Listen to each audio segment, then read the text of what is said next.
नमस्कार, आप देख रहे हैं वॉइस ऑफ कोटपूतली। डालते हैं दिन भर की मुख्य खबरों पर नजर। कोटपूतली के निकटवर्ती मलपुरा में रिवाला धाम पहुंचे योग गुरु बाबा रामदेव।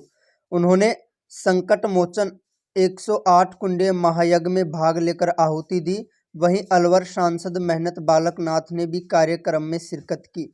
इस मौके पर उन्होंने हवन कुंड में आहुति देकर देश की खुशहाली की कामना की। बाबा रामदेव व महंत बालकनाथ हेलीकॉप्टर से शनिवार को ग्राम मलपुरा पहुंचे। रिवाला धाम मंदिर महंत स्वामी गणेशानंद महाराज ने एलीपेड पर जाकर उनका स्वागत किया।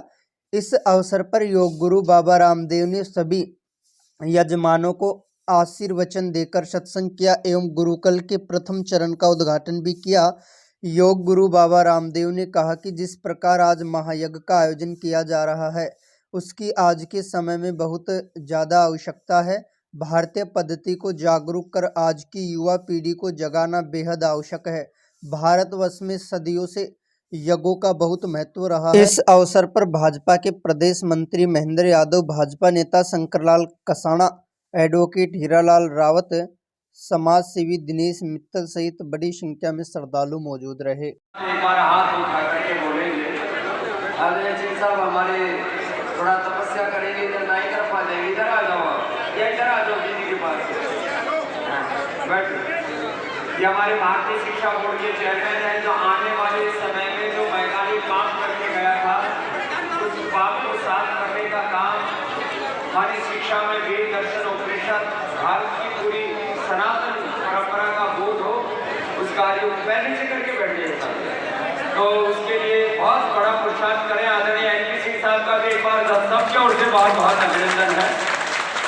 बहुत सीनियर आईएएस ऑफिसर रहे हैं और बहुत बड़ा काम किया है शिक्षा के क्षेत्र में, प्रशासन के क्षेत्र में। बहुत नए दार्शनिक है, विद्वान है। आदरणीय श्री हमारे यादव जी,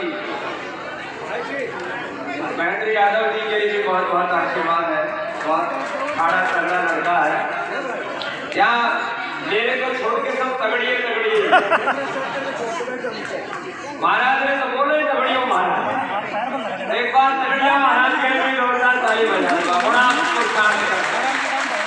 आहार भी 24 घंटे लगे रहते हैं कि सब लोगों के जीवन में योग हो, यज्ञ हो, धर्म की प्रतिष्ठा हो। तो एक बार मुझे स्वामी गणेशानंद जी महाराज जी के लिए जोरदार अभिनंदन। इधर कस्बे के माध्यमिक सरस्वती बालिका आदर्श विद्या मंदिर में कक्षा 10वीं बोर्ड परीक्षा में श्रेष्ठ प्रदर्शन करने वाली छात्राओं का सम्मान समारोह आयोजित किया गया। इस मौके पर छात्राओं को मिठाई खिलाकर सम्मानित किया गया। इस मौके पर प्रधानाचार्य सुंदरपाल सिंह, विद्यालय प्रबंधन समिति के सह व्यवस्थापक जितेंद्र चौधरी, रतनलाल मोरिजावाला, जिला निरीक्षक मुरली राम गुजर सहित अन्य लोग मौजूद रहे। तो वहीं निकटवर्ती ग्राम निहालपुर के माधव दास बगीची में कुंडा धाम के महामंडलेश्वर प्रहलाद दास महाराज एवं मंदिर महंत रतिराम दास महाराज के सानिध्य में 25 मई से शुरू हुए विशाल 108 कुंडे 9 दिवसीय श्री राम महायज्ञ एवं संगीतमय श्री राम कथा का यज्ञ की पूर्ण आहुति एवं विशाल भंडारे के साथ समापन हुआ। इस मौके पर यज्ञ परिसर वैदिक मंत्रोच्चारण एवं शंख ध्वनि से गुंजायमान हो उठा। यज्ञ समापन के अवसर पर बड़ी संख्या में श्रद्धालुओं ने यज्ञ के परिक्रमा दी एवं भंडारे में पंगत प्रसादी ग्रहण की। आपको बता दें, इस दौरान पूर्ण आहुति तक हवन में 10,11,000 आहुतियां दी गई थी।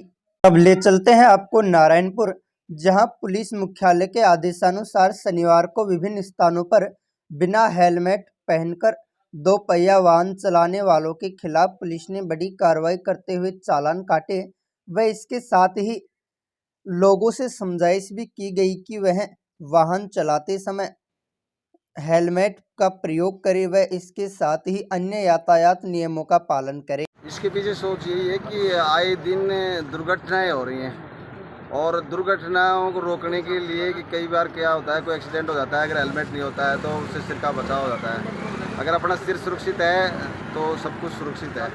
इसलिए दुर्घटनाओं में कमी लाने के लिए ये अभियान उच्च अधिकारियों के आदेश से चलाया गया है, जिसमें हम हेलमेट की ही कार्रवाई कर रहे हैं आज। तो वहीं नारायणपुर के खरकड़ी कला में रणछोड़ दास सुंदरदास के मंदिर में 9 दिन तक चलने वाला यज्ञ का भंडारे के साथ समापन हुआ।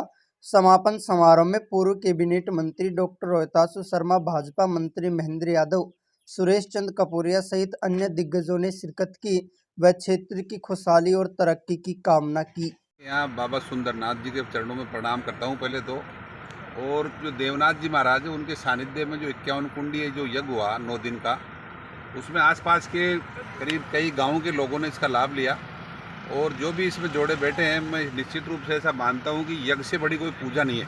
हमारे वेदों में, शास्त्रों में लिखा हुआ है कि यज्ञ सबसे बड़ी पूजा है।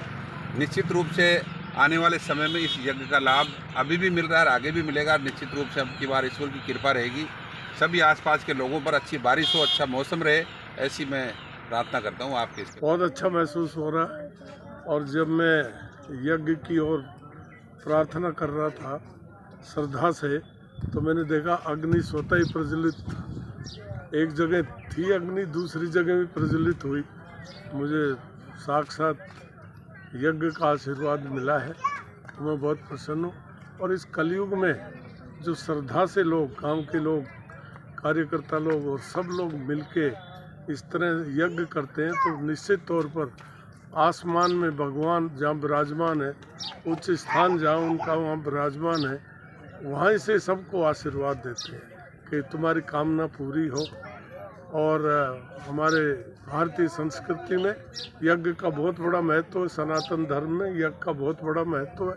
कहते हैं कि भक्त लोग श्रद्धा से जो भी यज्ञ के समय अब मन की इच्छा जाहिर करते हैं, साक्षात 32 करोड़ देवी देवता उनको आशीर्वाद। रुक करते हैं बानसूर का, जहां ग्राम बुटेरी की ढानी सुदाकी में शहीद नायक दयाराम गुर्जर की मूर्ति अनावरण का समारोह आयोजित किया गया। उद्योग मंत्री शकुंतला रावत, विधायक दीपचंद खेरिया व विधायक बलजीत यादव ने फीता काटकर शहीद की मूर्ति का अनावरण किया। अतिथियों ने शहीद की प्रतिमा पर माल्यार्पण व पुष्प अर्पित कर शहीद को श्रद्धांजलि दी। इस दौरान अतिथियों ने शहीद की माता पिता, बच्चों, परिजनों व शहीद की वीरांगना का माला व शॉल उड़ाकर सम्मान किया। इस अवसर पर उद्योग मंत्री ने शहीद के नाम से क्षेत्र के राजकीय माध्यमिक विद्यालय में एक कमरा व बरामदा बनाने की घोषणा की। इस मौके पर उद्योग मंत्री शकुंतला रावत, विधायक बलजीत यादव, विधायक दीपचंद खेरिया, प्रधान सुमन सुभाष यादव, चेयरमैन नीता सज्जन मिश्रा, पूर्व संसदीय सचिव रामस्वरूप कशाना, पूर्व जिला प्रमुख दाताराम गुर्जर सहित भारी संख्या में लोग मौजूद रहे। गुर्जर की मूर्ति का अनावरण था, जो कि देश की सेवा करते वक्त शहीद हो गए। आपने देखा कि सैनिकों का जज्बा कितना था, कितना जोश होता है। वो अपना घर, बाल बच्चे, माता पिता, सब परिवार को छोड़ करके देश की सीमा पे जाते हैं। उनकी मूर्ति का आज अनावरण है, जिसमें हमारे साथ में बहरोड़ से विधायक है बलजीत यादव जी हैं, रामस्वरूप कसाना जी पधारे हैं, और चेयरमैन है नीता सज्जन मिश्रा जी, सुमन सुभाष यादव जी, सरपंच साहब हैं, सभी हमारे बानसूर के सरपंच संघ के अध्यक्ष हैं गंगाराम जी और अन्य सरपंचगण, सभी ग्रामवासी और अन्य बानसूर वासी यहाँ पधारे श्रद्धांजलि देने के लिए।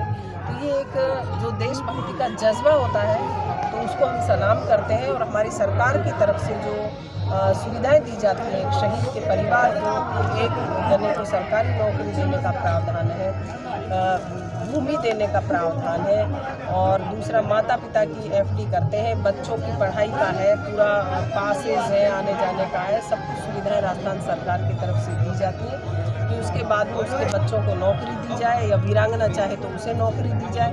तो ये सारी सुविधाएं राजस्थान सरकार की तरफ से दी जा रही है। माननीय मुख्यमंत्री अशोक गहलोत जी जब बने तब से ये योजना होती काल। आज हमारे बानसूर के बुटेरी गांव में शहीद दयाराम जी मूर्ति के अनावरण समारोह में खुद उपस्थित होकर खुद को गौरवान्वित महसूस कर रहा हूं।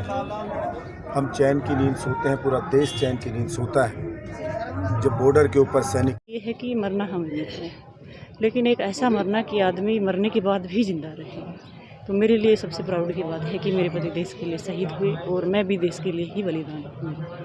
तो इससे बढ़कर मेरे लिए और कोई अचीवमेंट नहीं हो सकता। ऐसा क्या कहते थे कि जिसमें आपको भी मोटिवेशन हुआ? वो बस हमेशा ऐसे कहते थे कि मौत तो एक कड़वा सत्य है, ये तो एक ना एक दिन आकर रहेगी, लेकिन मरना ऐसा मरना कि मरने के बाद भी इंसानों के विचारों में इतनी ताकत रहेगी, जो पीछे रहे हैं वो उनको देख करके अपने आप को आगे की ओर अग्रसित करें। और हमेशा ही मतलब उनको कायर लोग पसंद नहीं थे। कभी भी मतलब मैं रोने धोने लग जाती तो ऐसे बोलते थे कि तू तो मेरी शेरनी है, और शेरनी की आंखों में शोभा नहीं देते। बस इन्हीं बातों पे चलकर आज तक एक अपने आप को एक पत्थर बना रखा है। बाकी जो घाव तो है वो मेरे से ज़्यादा कोई दूसरा नहीं समझ सकता।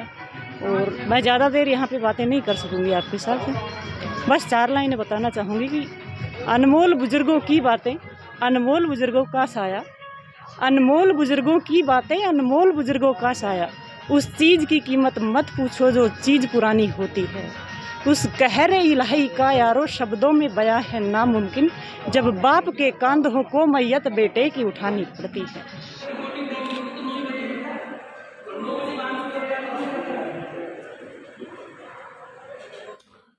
SMS स्कूल जिसके बच्चे बच्चे के मुंह पर रहता है, आज से 46 साल पहले इसकी स्थापना हुई।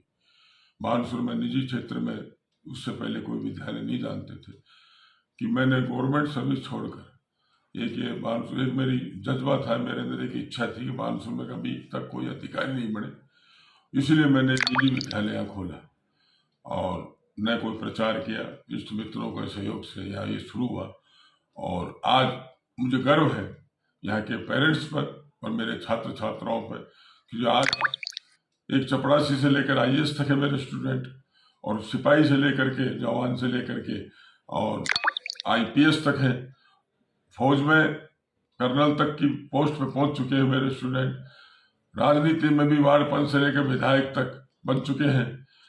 विदेशों में ऐसा एक विदेश नहीं जहां हमारे स्टूडेंट नौकरी सर्विस नहीं कर रहे हो या खुद का बिजनेस नहीं कर रहे हो। हर देश के अंदर, यहाँ तक कि अमेरिका और इंग्लैंड में तो मेरे 8 स्टूडेंट मकान भी बना चुके हैं आज तक अपने अपने।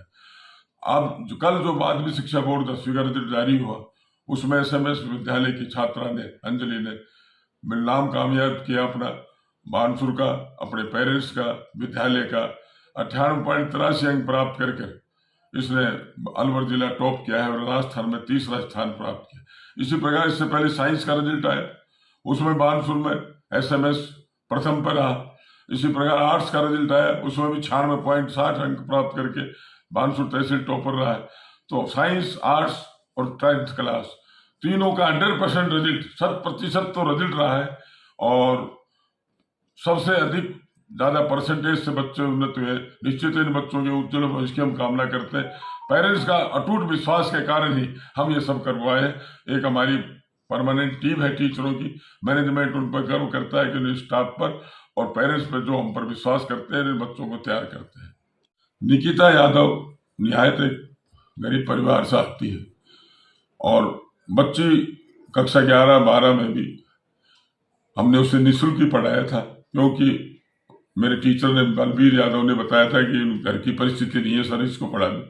तो जो भी इस तरह के बच्चे आते हैं, कोई भी पेरेंट्स या टीचर हमें सिफारिश करता है मैनेजमेंट को कि ये बच्चा पैसा नहीं दे सकेगा, स्कूल की फीस दे दे, उसे हम निःशुल्क पढ़ाते हैं। अंजलि, क्योंकि एक जज्बा है उसमें, ये देखा मैंने, लगन है उस बच्ची में, उसने कहा साहब मैं ऊपर दिल्ली जाकर के पढ़ूंगी और IAS बनना चाहती हूँ। निश्चित है मैनेजमेंट ने निर्णय किया कि बच्ची शिक्षा से वंचित नहीं होनी चाहिए पैसे के कारण, इसलिए पैसे की व्यवस्था इसका पूरा SMS विद्यालय समिति करेगी। जब तक ये पढ़ना चाहती है, जब तक अपने मुकाम तक नहीं पहुंचती बच्ची, इसकी सारी पढ़ाई का खर्चा SMS विद्यालय समिति के द्वारा दिया जाए। उड़ीसा के बालासोर में जो एक बहुत बड़ी इस वर्ष की सबसे बड़ी घटना हुई है, जो ट्रेन एक्सीडेंट का हादसा हुआ है, उसमें 200 से ज़्यादा लोग मारे गए और हजारों की संख्या में लोग घायल हुए हैं। हम भारतीय जनता पार्टी बानसूर की ओर से सभी मृतकों को सच्ची श्रद्धांजलि देते हैं और ईश्वर से प्रार्थना करते हैं कि उनके परिवार को इस वज्रपात को सहने की शक्ति प्रदान करे। और जितने भी लोग इसमें घायल हुए हैं, ईश्वर से प्रार्थना करते हैं कि वो सभी लोग जल्द स्वस्थ हो। ऐसी हम भारतीय जनता पार्टी की ओर से प्रार्थना करते हैं।